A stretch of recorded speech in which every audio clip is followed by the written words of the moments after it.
At dahil kay Kamangyan Vlogs, napaluto tuloy ako ng ginataan mais.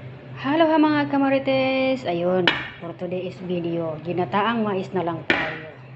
At syempre, haluan natin ng glutinous rice. Kahit konti lang ba, kung baga kalahating baso lang, okay na yun. Kasi pagka kumulo yan or lumambot yan, ay syempre, gaganon siya. Anong gaganon? Kung baga, ay basta ganon, dadami yan. At mas masarap pa kung mayroon sanang langka, no? Yung hinog na langka sana. So, yun na nga, for today's video, syempre, magugas muna ako ng glutinous rice. Diyan lang muna kayo. At ayan, 1 cup itong gagamitin ko. Siguro, kalahati lang siya. Kasi, baka masyadong madami at hindi ko naman maubos. Sayang lang, di ba? Tingnan nyo. Marami-dami na yan. Kasi ako lang naman ang kumakain nito. Kaya siyempre, sugas-sugasan lang natin ng mga 5 to 6 times. At tapos na mahugasan, siyempre ang ilalagay nating tubig ay yung malinis na tubig. Hindi yung nawasa. Ay, nawasa ba? Ay, wala naman dito yun. So, ayun nga. Mainit-init na yan kasi pinainitan. Oh, di ba mainit? Siyempre papakuluan ko muna yan bago ko ilagay yung mais. At ito, kumulo na siya. O, di ba ang bilis lang. Siyempre tamang halo lang para hindi naman siya dumikit at hindi tayo magsasaing kasi. Kailangan lang palambutin siya ng palambutin. Ang ilagay ito po ay hindi sponsor, siyempre binili ng aking nanay. Pag bumibili kasi siya ng ganito ay pang salad, panghalo niya ng salad niya at dinadamihan na niya kasi alam niya na mahilig din ako niyan minsan. Katulad nito, gawa ako ng mahablangka, gawa ako ng ganito, naghahalo din ako sa aking mga pagkain. Ngayon, kumulo-kulo pa siya ng 2 minutes. Siyempre, haluin na naman natin yan. Hindi natin pwedeng pabayaan yan. Kasi siyempre, may ano yan. May malagkit na rice. Baka dumikit. Tiyaga lang sa paghahalo nito. Katulad ng pagtsatsaga mo sa kanya. Para hindi kahiwalayan. Charot lang. May pahugot pa tayo ngayon for today's video. Siyempre, nagugutom na kasi ang inyong kamarites. Kasi ito na kasi yung magiging lunch ko, kumbaga breakfast, tsaka lunch. Pero nagkape naman ako kanina with tinapay at saging. Oy, sana all, may saging. Magdadagdag pala ako ng tubig kasi gusto ko malambot na malambot talaga yung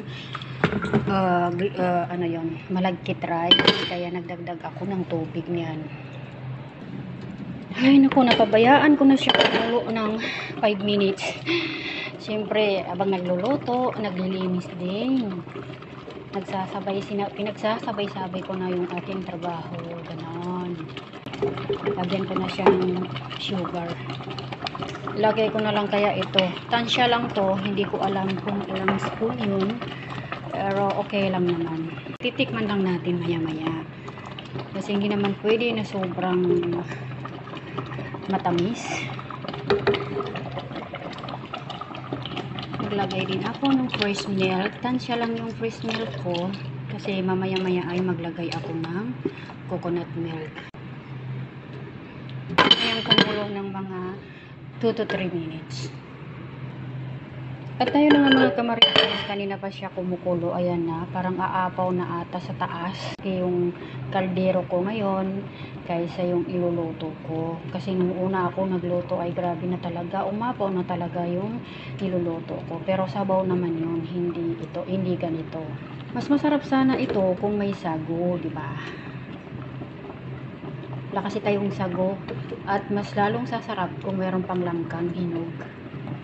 Pero parang okay na ata yung rice, yung glutinous rice na nilagay ko.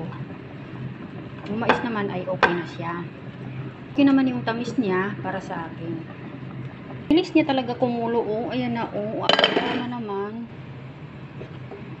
Kailangan talagang bantayan, no, pag ganito na may sabaw or kaya may gatas or kaya gata ng niyog. Kasi ang bilis talaga niya, aapaw talaga siya sa taas. Talagang lalabas yung sabaw nito pag hindi naagapan. Tiyaga talaga sa paghalo, no? Kasi parang namumuo yung yung rice natin. Malagkit kasi kaya talagang magdidikit-dikit yan. Pwede na ata itong lagyan ng gata ng niyog. Siyempre, maglagay na tayo. Naka-ready na yung gata ng niyog. Pero haluin ko muna siya kasi bago ko binuksan ay hindi ko nahalo. Kaya haluin ko na lang.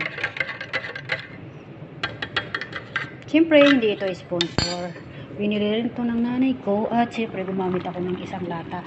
Pero hindi ko naman ibubuhos yan lahat. Magkalahati lang kasi di ba nilagyan ko ng fresh milk. Kaya kalahati lang siya. Ayan, parang ang sarap niya. Kaya lang hindi siya kompleto. Shout out pala sa iyo, Kamangyan. Grabe ka makapagluluto.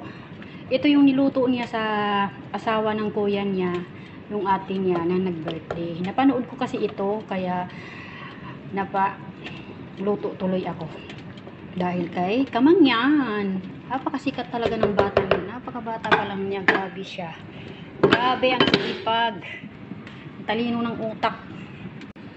At ayan na mga kamarites. Ready na.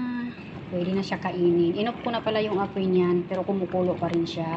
Kasi ganyan talaga yung lutuan namin. Ganito talaga siya, no, pagka yung lutuan nyo ay hindi gasol ba, yung kuryente, electric, ay matagal mawala yung init niya, matagal mawala yung apoy niya ba. Ganon. At siyempre, dahil ready na tayo mga kamarites, sandok na ako para makalamon.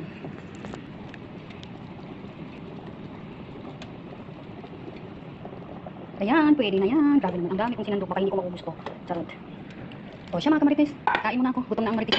Bye-bye. Thank you for watching.